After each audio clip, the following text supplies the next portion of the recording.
Good evening now from Queen's Park. We know the Ford government is trying to regroup and give itself a political makeover after falling in the polls. But there's an issue still left over from its shoot first, ask questions later style of governance during its first year. The beer store contract, an issue that could potentially cost taxpayers up to $1 billion. Selling beer in corner stores was part of Doug Ford's campaign platform. But implementing that promise means ripping up the beer store's 10-year contract 6 years before it expires. Initially, the government tried to justify it by vilifying the former Liberal government and the three international titans that own most of the beer store: Labatt, Molson, and Sleeman. Three beer companies control the market. It's unheard of, absolutely unheard of. It was a terrible deal. It was an absolute terrible deal that the Liberals put forward. The Ford government passed legislation in June that would allow it to terminate the contract, but it hasn't been proclaimed into law yet.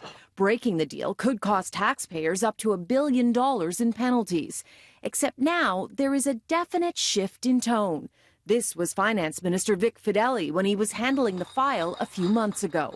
It's a near monopoly that's a bad deal for consumers and businesses and is deeply unfair to the people of Ontario. Compare that to the new Finance Minister, Rod Phillips, this week.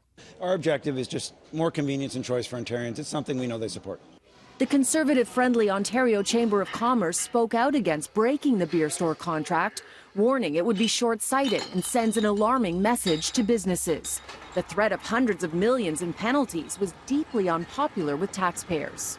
Would you be willing to saddle taxpayers with a potential $1 billion in penalties, though, if that contract is ripped up? Would you be willing to expose them to that?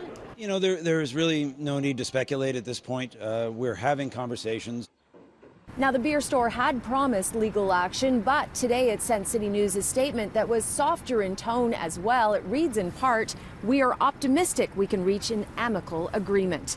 Now, it's worth noting the longer it takes for Doug Ford to put beer in corner stores, the less the penalty will be. So Doug Ford will have to weigh the cost to taxpayers against his election promise and the fact that his base likes the idea of beer in corner stores.